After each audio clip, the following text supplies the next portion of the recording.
Dear student, today we discuss about the DI.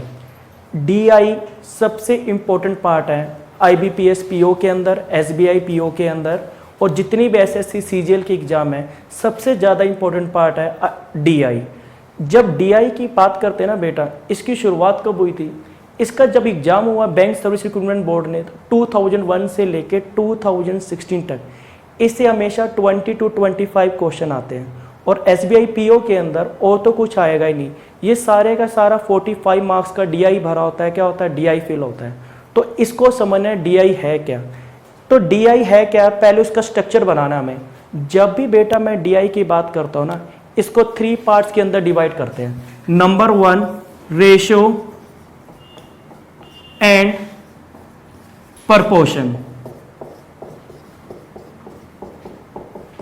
Number 2 percentage. और number 3 average. ठीक है. तो रेशियो एंड प्रपोर्शन, परसेंट और average, ये 3 पार्ट्स के अंदर डिवाइड है. जैसे हमें बिल्डिंग बनानी है तो उसके लिए हमें क्या चाहिए, उसका स्ट्रक्चर चाहिए बनाते हुए. तो इसी प्रकार से DI के लिए हम 3 पार्ट्स के अंदर डिवाइड करेंगे. इसी को हमने टारगेट करना हमने. ठीक है. जब मैं बात करूंगा ना बेटा रेशो से, इससे 3 से 4% क्वेश्चन आते हैं. क्या आते हैं? 3 से 4% तक क्वेश्चन आते हैं. परसेंट से जब मैं सोल्व करूंगा ना, तो ये 75 से 85 क्वेश्चन क्या आते हैं? परसेंट निकालने से आते हैं. क्या आते हैं? परसेंट निकालने से आते हैं.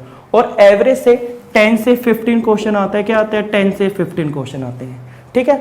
जब मैं तीनों को डिस्कस करूंगा तो उसके बाद आप 10-15 मिनट के बाद ओरल क्वेश्चन निकालना सीख जाएंगे. तो सबसे पहले बेटा रेशो के बारे में है, क्योंकि ये बेस है. अगर इसको नहीं बताएंगे तो आगे आपको कुछ समझ नहीं आएगा. तो पहले मैं आपको डिफाइन करता हूँ what is the meaning of ratio and proportion. ठीक है. तो पहला क्वेश्चन मैं आपसे पूछता हूँ, आप स्टूडेंट से, अगर मैं ये कहता 2x = 3y है, तो x रेशो y कितना होगा ये बताना है. क्या बताना है? ये बताना है आपको. ठीक है ना. 2x = 3y है, तो x रेशो y कितना हो जाएगा? 3:2 हो जाएगा. क्या लोग कहेंगे इसको पलट दिया. पलटने से क्या पता चलेगा? रेशो पता चलेगा. क्या पता चलेगा? रेशो पता चलेगा. ठीक है. इसको पलटेंगे तो रेशो कितना आ गया? 3:2 आ गया. क्या आ गया? 3:2 आ गया. अगर मैं ये कहता 2x = 3y = 4z, तो मुझे x ratio y ratio z बताना है आपको. ठीक है बेटा. तो 2x = 3y है, तो x रेशो y है, तो 3:2 सही है. अगर हम इसको भी पलट के लिखेंगे तो 4:3:2 हो जाएगा. तो ये क्या हो जाएगा? गलत हो जाएगा. क्या हो जाएगा? गलत हो जाएगा. ये पलटने से नहीं आया, इसके पीछे रीजन क्या था? हमने मल्टीपल है.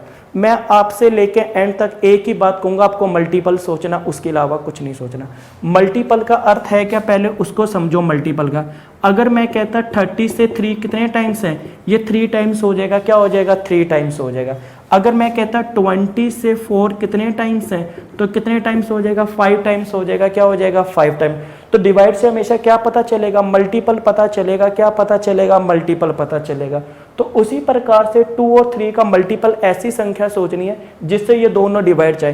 चाहे 10 सोचे, चाहे 20 सोचे, चाहे 30 सोचे, चाहे 10 लाख सोचे, कुछ भी सोच लो जिससे ये डिवाइड जाएंगे. तो मैंने इसका मल्टीपल कितना सोचा? 12 सोचा. क्या सोचा? 12 सोचा.